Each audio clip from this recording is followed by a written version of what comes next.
नमस्कार मित्रों, मैं नितेश सिंह। प्रभा ICS एकेडमी में आपका स्वागत है। आज हम लोग प्रभा ICS एकेडमी के बैनर तले जो है PCS, खास करके अगर बात करें तो बिहार PCS की जो 17th BPSC का प्रीलिम्स हो रहा है, उसके लिए एक स्ट्रेटजिक प्लानिंग या जो है कह सकते हैं कि एक ऐसा प्लानिंग जो प्लानिंग हमें इस एग्ज़ाम में सफलता दिला दे, है ना। और अगर हम लोग बात करें एक मजबूत सिनेरियो के साथ चीज़ों को डेवलप करेंगे। और ये जो एग्ज़ाम की अभी तक की जो तारीख है, जो डेट आयोग ने तय किया है, वह 17 नवंबर 2024 को तय किया है। जब तक आपके पास ये हमारी YouTube की वीडियो पहुंचेगी, आपके पास मात्र 50 दिन का समय होगा, है ना। 17 नवंबर आने में 50 दिन का समय होगा। तो जाहिर सी बात है कि हम लोग 50 दिन की तैयारी क्या कर सकते हैं, उस पर हम फोकस करेंगे। जैसे अगर आप जो है छोटी सी वैकेंसी होती, मान लीजिए 300-400 सीट होता, तो ये कहते कि जो है आराम से दे रहे हैं, प्री हो तो ठीक है, नहीं हो तो ठीक है। लेकिन अभी समस्या क्या हो गई है कि 2000 के आसपास, लगभग 1945 + 12 1957, है ना। और फिर ये भी संभावना है कुछ और सीटें भी 100-200 बढ़ने की संभावना है, मतलब 2000 प्लस होने की संभावना नहीं भी होती है तो कम से कम 2000 के आसपास जो सीटें हैं, अगर इसको देखा जाए तो बच्चों के बीच सिर्फ एक बातें चल रही है कि इस बार नहीं होगा तो तुम इसके लायक नहीं हो। और यही कारण है कि प्रत्येक बच्चों में एंजाइटी, है ना, प्रत्येक बच्चों में जो है एक हताश की भावना कि क्या पढ़ें और क्या छोड़ें, कैसे डेवलप करें। और ये अपने आप में बहुत इम्पोर्टेंट रोल हो जाता है कि उस दौर में हम क्या करें, कैसे डेवलप करें कि एक अच्छा सा अप्रोच हो और फिर हम एग्ज़ाम आसानी से पास कर लें। अगर हम लोग बात करते हैं जो है ट्रेंड चेंज की, तो जो 68 BPSC है और 69th की अगर हम बात करते हैं, ये दोनों BPSC की अगर हम लोग बात करते हैं प्रीलिम्स एग्ज़ाम की, खास करके कि प्रीलिम्स एग्ज़ाम में क्या टर्म्स है, कैसा टर्म्स है, तो 90+ है ना, यानी कि 90+ 2 सीटें जो है आसपास, यानी कि कह सकते हैं हमारे पास 91-92 यही कटअप जा रहा है। और ये कटअप जो है 1/3 नेगेटिव मार्किंग के साथ जा रहा है। तो जाहिर सी बात है कि इस पर कटअप कितना होगा, क्या होगा, ये सब की चर्चा बाद में होगी, क्योंकि अभी तो हम लोग को फॉर्म सबमिट करना है। ठीक है, यहाँ हम सीधे सीधे टॉपिक पे आते हैं कि 50 दिनों में क्या हो सकता है और क्या करना उचित होगा, कौन कौन सी पुस्तक आप पढ़ सकते हैं और उसके लिए क्या क्या आपके सोर्स होने चाहिए। क्योंकि अभी वो सोर्स जो एग्ज़ाम का डेट नहीं आया हुआ होता है, उस दौर में जो सोर्स का उपयोग करते हैं, अगर उसका उपयोग अभी कर लेंगे तो जाहिर सी बात है कि एग्ज़ाम आप फेल कर जाएंगे। तो हमारे पास अभी अगर हम बात करते हैं टारगेट की कि ये 17वीं BPSC कि हमारी टारगेट क्या हो, अगर इसको पास करना हो 17th BPSC को, और इसके लिए हमें क्या टारगेट हो, तो एक शब्द आता है HSBC। ठीक है, HSBC प्लस PYQ और प्लस MCQ। अगर इतना आप कर लेते हैं ना, तो ये मान के चलिए कि यहीं से आपके क्वेश्चन के जो एक 90-91 जो कट ऑफ गया है ना, वो यहीं से सामने आ जाएगा। HSBC का मतलब है आपका, अगर हम इसकी बात करते हैं HSBC, H का मतलब है हिस्ट्री, है ना, S का मतलब है साइंस, B का मतलब है बिहार स्पेशल, और C का मतलब है करंट अफेयर्स। करंट अफेयर्स, ये आपके शब्द जो है इसको हम लोग शॉर्ट फॉर्म में कह लेते हैं HSBC। और यहीं से क्वेश्चन मिल जाता है 100 के आसपास, जो एग्ज़ाम में एक बहुत अच्छी स्थिति हो जाती है। अगर हम हिस्ट्री की बात करें तो विगत वर्षों में 30 question, science and science technology से 30 क्वेश्चन, बिहार स्पेशल से 20 से 25 क्वेश्चन अक्सर रहता है, और यहाँ से भी यही क्वेश्चन है जो है 20 से 25 क्वेश्चन यहाँ से भी रहता है। यानी कि अगर हम सब जोड़ लें तो 100 से 110 क्वेश्चन सिर्फ हमें 4 सेक्टर से मिल जाता है, और वह टाइम है HSBC, यानी कि हिस्ट्री, साइंस, बिहार और करेंट अफेयर्स, है ना। दूसरी बात, हम PYQ का मतलब है previous year question. Previous year कहाँ से भाई? तो 38th BPSC से लेकर के 69th BPSC तक के क्वेश्चन। ये तो ऐसा है ना जैसे आपके घर में कोई मेहमान आया हो और वो बहुत ही इम्पोर्टेंट गेस्ट हो, मतलब इसको गीता रामायण की तरह इस पुस्तक को मानिए जो 38 से लेकर 69 तक है, जहाँ पे मैटर मिल रहा है। और अंतिम दौर में हम MCQ का मतलब है मल्टीपल चॉइस क्वेश्चन, और वो भी हम थोड़ा सा मॉक टेस्ट लगानी होगी हमें। मॉक टेस्ट का मतलब है कि करीब करीब अगर 30 मॉक टेस्ट भी अगर हम लगा लेते हैं तो फिर 2 फायदा होगा। MCQ से ये जरूरी नहीं है कि क्वेश्चन जो MCQ में किए हैं वही एग्जाम में आ जाए, लेकिन 1/3 निगेटिव मार्किंग जब है ना तो एलिमिनेशन की प्रक्रिया हम सीख लेंगे। यानी कि एग्जाम हॉल में जाने से पहले हम 30-40 बार जो है सेट लगाएंगे, तो कम से कम 40 बार हमारा दिमाग जो है एलिमिनेशन के बारे में सोचेगा, ये कहेगा कि हम किसको गेस कर सकते हैं, हमारा गेस सही होता है कि नहीं होता है। जो 2 ऑप्शन में छांटना होता है, एलिमिनेट करना होता है, बिलोपन करना होता है, 3 ऑप्शन में एलिमिनेशन करना होता है, तो वह सीधे एग्जाम हॉल में जाके करते हैं, और एक यहाँ से करके जाते हैं तो बड़ा उसका असर होगा। और इसके बाद अगर हम बात करते हैं थोड़ी सी आगे, तो हम ये कह लेंगे कि जो HSBC है इसमें आप 90% क्वेश्चन सही करिए। 90% क्वेश्चन यहाँ से सही करने का प्रयास करिए। अब आपको HSBC का मतलब समझ में आ गया होगा। और इसके बाद अगर हम लोग बात करते हैं, जो है हमारे पास जो टर्म्स जो बचा है, ज्योग्राफी हो गया, है ना, इकोनॉमिक्स हो गया, और फिर पॉलिटी हो गया। यहाँ से भी हमारे पास जो है वो 35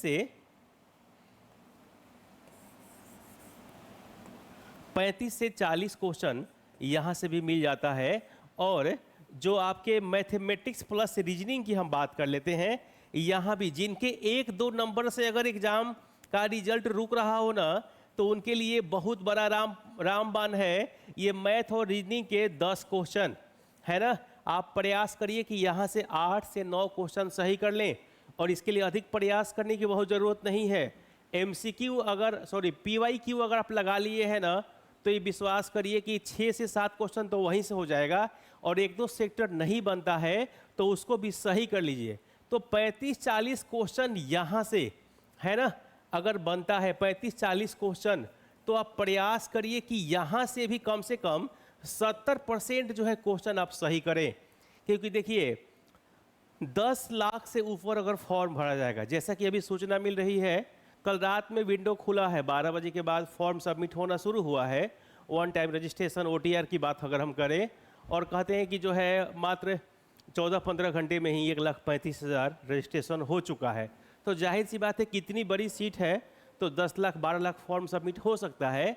तो एग्ज़ाम ये बड़ा होगा और आसान नहीं होगा, ये बात समझ लीजिएगा। दूसरी क्या है कि UPPCS का भी एग्ज़ाम जो है लगभग टल ही गया है, जो अक्टूबर में होना था। तो दिसंबर में अगर जा रहा है तो फिर जाहिर सी बात है कि लोगों को 17 नवंबर तक का टाइम मिल जाएगा। और इस सिचुएशन में हमें जो है सोचना होगा कि कैसे हम पास करें। तो हमारे पास जो है सबसे अच्छा स्रोत ये है कि जो हमें 4 विषय हमने जो कहा था, जो 4 सब्जेक्ट, उसकी तैयारी ऐसा हो कि उसमें कम से कम हम टारगेट करके चलते हैं कि इसमें हमारे पास 90% क्वेश्चन सही हो, और बाकी अदर्स जो है, जो बाकी बच गए, इस अदर्स में भी हम 70% क्वेश्चन सही करें। यानी कि हमारी टारगेट ये हो कि लगभग 110 के आसपास पहुंचा जाए, ठीक है। क्योंकि देखिए अगर टारगेट ही आप 90 का करेंगे ना, तो पता लगा 80 हो गया, मामला गड़बड़ हो गया। और जिस दिन प्री का रिजल्ट आएगा ना, विश्वास करिए ये पचेगा नहीं। अगर रिजल्ट आया उस लिस्ट में आपका नाम नहीं है ना, तो विश्वास करिए 6 महीने तक आप जो है ऐसी एंजाइटी में जाएंगे। कि आपको लगेगा कि जो है हम तो जो डूबेंगे सर, हम तुम्हें भी ले डूबेंगे। मतलब आगे कुआं है और पीछे खाई है और बीच में खड़ा है, क्योंकि आपको समझ में ही नहीं आएगा कि जब इतने में नहीं तो फिर हम कहाँ हैं। हालांकि ऐसा कुछ नहीं है कि इसमें जो नहीं होगा वो कभी सक्सेस नहीं कर सकता है, लेकिन हमारी जो अभी की जो चर्चाएं हैं, जो 2-2 हज़ार सीट है, तो अभी 50 दिन का समय है दोस्त। इसमें आप चाहें तो जान लगा दें और ये क्वालिफाई कर सकते हैं। अब आ जाइए कि हमें ये तो समझ लिए कि कहाँ से क्या करना है। तो यहाँ से अगर 100 क्वेश्चन हो रहा है तो ये कर लीजिए, और 50 क्वेश्चन यहाँ से जो है कर लीजिए, और 110 के आसपास की टारगेट रखिए कि इतना क्वेश्चन अगर हो जाता है तो बहुत अच्छा सिचुएशन है, हम अच्छा कर लेंगे। अब हमें किस किताब से पढ़नी है, क्या पढ़नी है, देखिए जो बार बार निकाल रहे हैं। जैसे अगर हम बात करें आपसे कि अब आप जो है लक्ष्मीकांत को पढ़ लीजिए, है ना। अगर हम आपसे बात करें कि अब आप जो है स्पेक्ट्रम को पढ़ लीजिए, तो आप सही मानिएगा, जिस व्यक्ति ने इसको बार बार पढ़ते हुए आया है उसे अगर 2 से 3 दिन में, 4 दिन में रिवीजन करने का मौका मिले तो वो पढ़ सकता है। लेकिन जिन्होंने नहीं पढ़ा है कभी पूरी किताब को ढंग से, वो इसको बिल्कुल छुएंगे नहीं। अब ये नहीं कि जो है वो भैया बोल दिए थे, वो चाचा बोल दिए थे, और वो सर जो बोल दिए थे यूट्यूब पे कि जो है इसको पढ़ लीजिए। ये उनके लिए है जो व्यक्ति पहले से पढ़ा हो। अगर पढ़ा हुआ व्यक्ति नहीं है तो फिर जब एग्जाम का डेट 50 दिन के बाद होने वाला हो तो फिर लक्ष्मीकांत स्पेक्ट्रम नहीं बचेगा, है ना, फिर फेल कर जाइएगा आप। तो अभी हमें करना क्या होगा भाई, 50 दिनों की अगर हम टारगेट की बात करें तो एक बहुत अच्छी सी बुक है लूसेंट, है ना। आप चाहे तो क्राउन का भी उपयोग कर सकते हैं, लेकिन ये भी थोड़ा ज़्यादा हो जाएगा। लूसेंट जो नई वाली आई है 2023-24 वाली, है ना, लगभग मुझे लगता है कि इस किताब में 442-44 पेज के आसपास पेज है। ये जो है किताब, इसको अगर आप उठा करके पढ़ लेते हैं तो एक अच्छी सिचुएशंस में आप आ जाएंगे। ये मान के चलिए कि इसको आपको पढ़ना होगा। लूसेंट की कौन सी बुक है भाई, तो लूसेंट की बुक है जीके की। ये आपकी पहली किताब होगी जिसको कि आपको रामबाण की तरफ पढ़ना होगा। दूसरी बात अगर हम लोग कहें तो बिहार स्पेशल, बिहार स्पेशल में बहुत सारी बुकें हैं, आप किसी को भी ले सकते हैं। बिहार समग्र बुक है जो अच्छी बुक है। इम्तियाज़ अहमद पढ़ने का समय नहीं है, मोटी वाली जो है। इसके बाद आप जो है वो भी, क्योंकि वो सबसे अच्छी बुक है, लेकिन अभी पढ़ने का समय नहीं है, तो बिहार स्पेशल में बिहार समग्र को पढ़ सकते हैं। एडिटोरिया की पुस्तक आती है, विवास पनोरमा की आती है। इसमें आपको फोकस कहाँ करना होगा बिहार स्पेशल में, तो बिहार स्पेशल में भी 3 जगह फोकस करने होंगे। बिहार की हिस्ट्री, क्या भाई, बिहार की हिस्ट्री। दूसरी बिहार की ज्योग्राफी, और तीसरी बिहार की इकोनॉमिक्स, इकोनॉमी बिहार की, है ना, बिहार की इकोनॉमी। और सीधे लिखेंगे तो इकोनॉमिक्स होगी, इकोनॉमी ऑफ बिहार, और ऐसे इकोनॉमिक्स लिखेंगे। और इन तीनों के साथ जोड़ लेंगे हम एक जो है बिहार का करंट अफेयर्स, है ना। बिहार के जो करंट अफेयर्स की अगर हम बुक मार्केट में देखें तो देख लीजिएगा आप लोग, एसपीडी की भी पीला कलर की करंट की बुक आई है ना, या फिर जो है क्या कहते हैं, एडिटोरिया की भी बुक आई है। बाकी जो है इम्तहान पब्लिकेशन की भी बुक आई है। तो कोई भी आप खरीद सकते हैं, है ना, क्योंकि मैं इम्तहान वाला तो मैं भी देखा हूँ जस्ट। तो कहने का आशा है कि आप कोई भी एक बुक को बहुत अच्छा से पढ़ लीजिए तो आपका काम यहाँ से हो जाएगा। तो बिहार स्पेशल में हमें क्या क्या ध्यान देना होगा भाई, बिहार की ज्योग्राफी, बिहार की हिस्ट्री, बिहार की इकोनॉमी और करंट अफेयर्स। यहाँ से आपके 20-22 क्वेश्चन जो आएंगे उसमें लगभग 90% क्वेश्चन हो जाएगा, है ना। इसके आगे जब हम लोग चलते हैं थोड़ा सा, तो फिर हमारे पास एक बहुत बड़ी चर्चा होती है कि करंट के लिए हम लोग क्या करें। करंट में अगर आप पढ़ सकते हैं तो पीडी, है ना, पीडी कहाँ से कहाँ तक भाई, प्रतियोगिता दर्पण। और प्रतियोगिता दर्पण जो है वह जनवरी से लेकर के और टील एग्जाम, है ना, मतलब एग्जाम तक की, यानी कि नवंबर तक की हम पढ़ सकते हैं 2024। आप कहेंगे कि प्रतियोगिता दर्पण में क्या क्या पढ़ना है भाई, तो दर्पण पूरी तो नहीं पढ़ी जा सकती है। दर्पण के कुछ सेक्टर्स हैं जो आप पढ़ सकते हैं अभी के दौर में, और वो सेक्टर है आपका राष्ट्रीय यानी कि नेशनल, है ना। दूसरा आपका सेक्टर क्या है भाई? अंतर्राष्ट्रीय यानी कि इंटरनेशनल की हम बात कर लेते हैं। तीसरा हमारी सेक्टर क्या है? जो है आर्थिकी, जो इसी का पार्ट है, आर्थिकी, है ना। चौथा जो है नवीनतम सामान्य ज्ञान, नवीनतम सामान्य ज्ञान, ये भी एक सेक्टर है जिसको आप पढ़ सकते हैं। और पांचवा जो टॉपिक पढ़ेंगे वो खेल और पुरस्कार। बस ये 5 टॉपिक पढ़ लेंगे, यानी कि दर्पण का जो पहला 25 पेज है ना फर्स्ट में, उसी को पढ़ लेंगे तो ये 5 सेक्टर कंप्लीट हो जाएगा। कौन कौन से? राष्ट्रीय, अंतर्राष्ट्रीय, आर्थिक, नवीनतम सामान्य ज्ञान। ये करेंट का एक जो है दर्पण पढ़ लेंगे। दर्पण के बाद एक जो है ऐसा मैगजीन जो बिल्कुल वन लाइनर हो, अगर उसको हम लोग देखें तो उसमें हम 2 मैगजीन में से कोई भी एक आप पढ़िए, दोनों मैगजीन अच्छे हैं। या तो आप एसपीडी पढ़ सकते हैं या फिर जो है एडुटेरिया पढ़ सकते हैं। दोनों में से कोई भी एक मैगजीन, है ना, दोनों नहीं, ये दोनों पढ़ेंगे तो मेनी टाइम्स रिवीजन नहीं कर पाएंगे, है ना।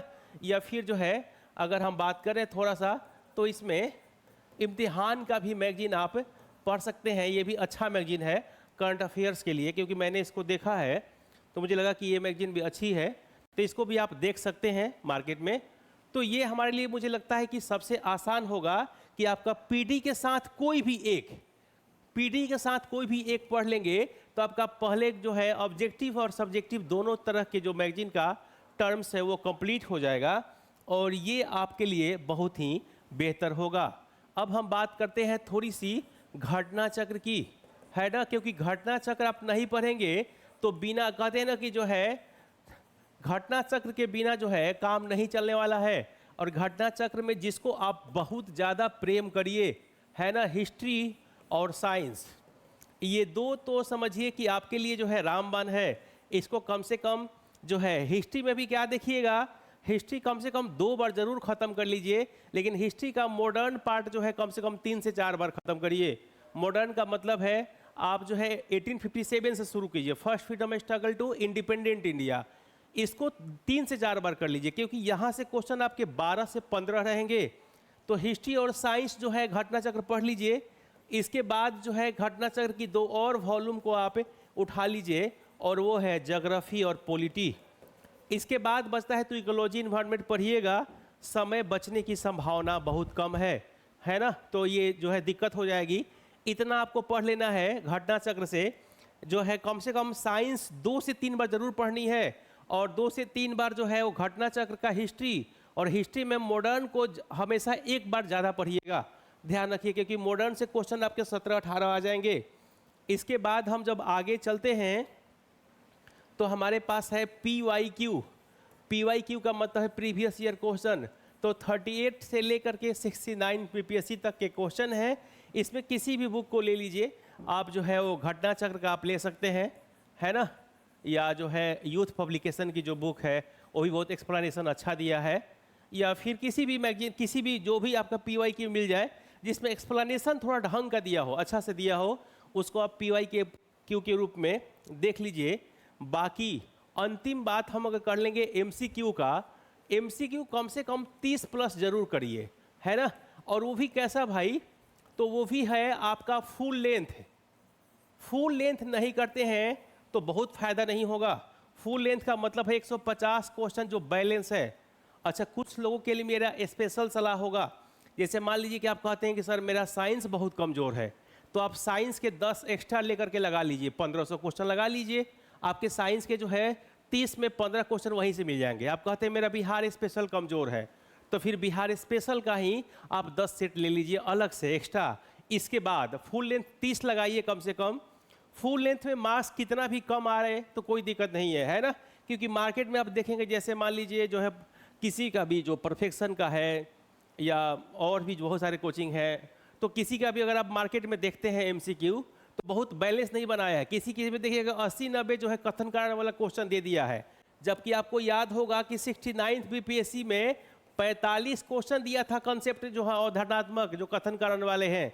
105 क्वेश्चन उस समय भी वन लाइनर ही था, तो हम बहुत पैनिक नहीं होंगे।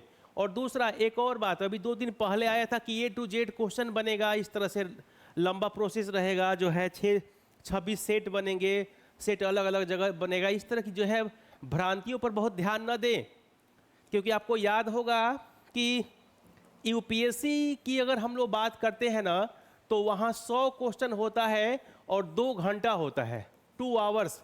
और वहाँ कट ऑफ जो है वो 40 से 45 के बीच में जनरल का रुक जाता है। तो सोचिए कि 150 क्वेश्चन अगर बीपीएससी ने इस लेवल का दे दिया, तो लोग जो है 150 क्वेश्चन को रीड नहीं कर पाएंगे। तो ऐसा कुछ नहीं होने वाला है ना? इस पर ध्यान मत दीजिएगा, अफवाहों पे बहुत ध्यान नहीं देना है। 3 चीज़ों को हमें कर लेना है और इन्हें आसानी से कर लेना है। अब देखिए, तो हमारे पास जो टर्म्स हुआ कि हम लूसेंट से क्या क्या करेंगे। लूसेंट से जो हमें करना होगा वो हम ज्योग्राफी कर लेंगे, लूसेंट से हम लोग पॉलिटी कर लेंगे, लूसेंट से मॉडर्न हिस्ट्री कर लेंगे। लूसेंट का साइंस भी अच्छा है। अगर आपने साइंस लूसेंट का स्पेशल साइंस नहीं पढ़ा है तो अब मत पढ़िए, क्योंकि वो बहुत अच्छी बुक है, लेकिन अभी आपके लिए टाइम नहीं है। तो लूसेंट का साइंस पढ़ लीजिए, है ना। और फिर लूसेंट का मिसलेनियस पढ़ लीजिए, ये भी अच्छी है। और इसके बाद जो बचता है आपका, वो चीज़ों को अलग से देख लीजिएगा एक बार। जैसे मान लीजिए कि 6 to 12 एनसीईआरटी है ना, 6 to 12 एनसीईआरटी। तब हमारे पास एनसीईआरटी पढ़ने का टाइम तो बचा नहीं, जो 50 दिनों में हमें जो इतनी टारगेट मिली है। तो हम ये कर सकते हैं कि 6 to 12 जो एनसीईआरटी है ना, इसके 2 वॉल्यूम हमें किसी का भी कंपाइल मिल जाए, है ना, एक हिस्ट्री का और एक साइंस का, तो इसको हम पढ़ लें। कंपाइल मिल जाए तो ये नहीं कि सब अलग अलग, 6 का अलग, 7 का अलग। अब टाइम नहीं बचा है। कंपाइल में जैसे मान लीजिए हिस्ट्री के जो है वो दृष्टि का बहुत अच्छा है ना, सॉरी, हिस्ट्री का जो है क्रॉनिकल का बहुत अच्छा है, साइंस का अरिहंत का भी अच्छा है, और साइंस का जो है दृष्टि का भी अच्छा है। तो कोई भी एक ले लीजिए, एक किताब, उसको पढ़ जाइए। आपका ये कंप्लीट हो गया, बिहार स्पेशल कंप्लीट हो गया, बिहार का विविध कंप्लीट हो गया। तो मुझे लगता है कि अब इन्हीं चीज़ों को आपको ध्यान देना होगा, और इतना ही कर सकते हैं, क्योंकि ये जो मैं शेड्यूल आपको बताया हूँ, अगर आप जो है 50 दिनों में मान के चलिए कि 600 घंटा पढ़ेंगे, एक दिन में 12 घंटे, तब जाके ये शेड्यूल पूरा हो पाएगा। अगर इससे कम पढ़ते हैं तो शेड्यूल पूरा होने की कोई दूर दूर तक संभावना नहीं है। हाँ, लेकिन इस बात की गारंटी भी है कि अगर इतना आप कर लेते हैं ना, तो फिर प्रीलिम्स में कोई भी कट ऑफ जाए, आप कट ऑफ के अंदर रहेंगे। और दूसरा ये भी है कि अभी जो एग्ज़ाम की पैटर्न है, उसमें जो बच्चों ने, क्योंकि देखिए आयोग के अध्यक्ष साहब ने भी कहा था कि आज हो सकता है कि केरल से लेकर के और जम्मू कश्मीर तक लोग फॉर्म भरने आए, इसमें कोई दो राय नहीं है, सब लोग फॉर्म भर सकते हैं और भीड़ होगी। तो इस भीड़ में आपको अलग हटने के लिए, यानी प्रीलिम्स की लिस्ट में शॉर्ट लिस्टेड के जो PDF बनता है, उसमें आपको आने के लिए इतना मेहनत करना होगा। तो हम लोग एक बार फिर दोहरा लेते हैं, हमारे पास जो है हिस्ट्री, साइंस, बिहार स्पेशल और करेंट, इस पर विशेष फोकस करना है। हिस्ट्री के लिए और साइंस के लिए हम एनसीईआरटी का कंपाइल बुक भी पढ़ सकते हैं, और घटना चक्र को 2 से 3 बार पढ़ लेंगे हिस्ट्री और साइंस का। बाकी का 2-2 बार भी पढ़ेंगे तो काम चल जाएगा, लेकिन इसको प्रयास करिए कि 3 बार पढ़ लीजिए, है ना। करेंट के लिए हम लोगों ने चर्चा किया कि करेंट की जो कोई भी मैगजीन SPD की है, मैगजीन एडिटोरिया की है, इम्तहान जो एक अच्छी कोचिंग है दिल्ली पटना की, उसका भी मैगजीन आप देख सकते हैं, बहुत अच्छा सा मैगजीन है। इसके बाद हम बिहार स्पेशल की बात करते हैं, तो बिहार स्पेशल में भी जो है वो बहुत सारी बुकें हैं, किसी को भी एक लेके आपको पढ़ लेना है। बिहार समग्र एक अच्छी बुक है बिहार की ट्रेडिशनल के लिए, जिसमें हिस्ट्री, ज्योग्राफी और इकोनॉमी की जो बेसिक चीज़ें हैं वो देख लेंगे, करेंट देख लेंगे, आपका काम हो जाएगा। ज्योग्राफी और साइंस, इसके बाद जो है पॉलिटी और बिहार और जो है हिस्ट्री का मॉडर्न पार्ट, ये लूसेंट में बहुत अच्छा दिया है। तो आप लूसेंट से इसको पढ़ लीजिए 2 से 3 बार, है ना। लूसेंट ज़्यादा पेज की बुक भी नहीं है, अगर रोज़ 40 पेज भी पढ़ेंगे तो 11-12 दिन में ख़त्म हो जाएगा। उसको 2 बार दोहरा लीजिए, 3 बार दोहरा लीजिए, ख़त्म हो गई बात। और फिर एक आपको जो है ये 50 दिनों में आप बहुत इधर उधर मत करिए। अगर आपके पास जो सबसे बड़ा आपका दुश्मन है वो मोबाइल है, इसको थोड़ा सा डब्बा बनाइए, प्रयास करिए कि 12 घंटा इसको कम से कम स्विच ऑफ रखें और अधिक से अधिक समय जो है उपयोग करें, क्योंकि ये 2 महीने अगर आपने अच्छा से तय कर लिया तो फिर आपके सिलेक्शन के चांस बढ़ जाएंगे। बाकी मेंस की जो भी तैयारी होगी, कैसा करना है, ये इसी प्लेटफॉर्म पे हम लोग बाद में मेंस के समय सलाह देंगे। अभी मेंस में क्या सिलेबस है वो भी आपको ध्यान नहीं देना है, क्योंकि जो है ना मतलब जो है काबर साहब कृषि सुखाने अभी जो है कोई ज़रूरत नहीं है कि मेंस में पेपर 1 होता है, पेपर 2 होता है, जगह जो है ऐसे होता है, कुछ जानना ही नहीं है। अभी हमारे पास एक छोटी सी टारगेट है कि 50 दिनों में प्रीलिम्स को पास कर जाना है। बाकी आपके पास 100 दिन बचेंगे मेंस के लिए, अगर मार्च में भी मेंस हो रहा है तो, और 100 दिन जीने और मरने के लिए और मेंस की तैयारी के लिए बड़ा अधिक दिन होता है। कोई समस्या नहीं आएगी, हो जाएगा। इसी के साथ हम अपनी जो है आज की स्ट्रेटजिक प्लान को समाप्त करते हैं। इसको आप लोग ढंग से करिए और विश्वास करिए कि इतना ही हो सकता है, और इससे बेहतर आप सोचेंगे तो अधिक दिमाग लगाएंगे तो फेल कर जाएंगे, है ना। तो इतना ही करिए और सिलेक्ट हो जाइए, हमारी विशेष आपके साथ है। Thank you.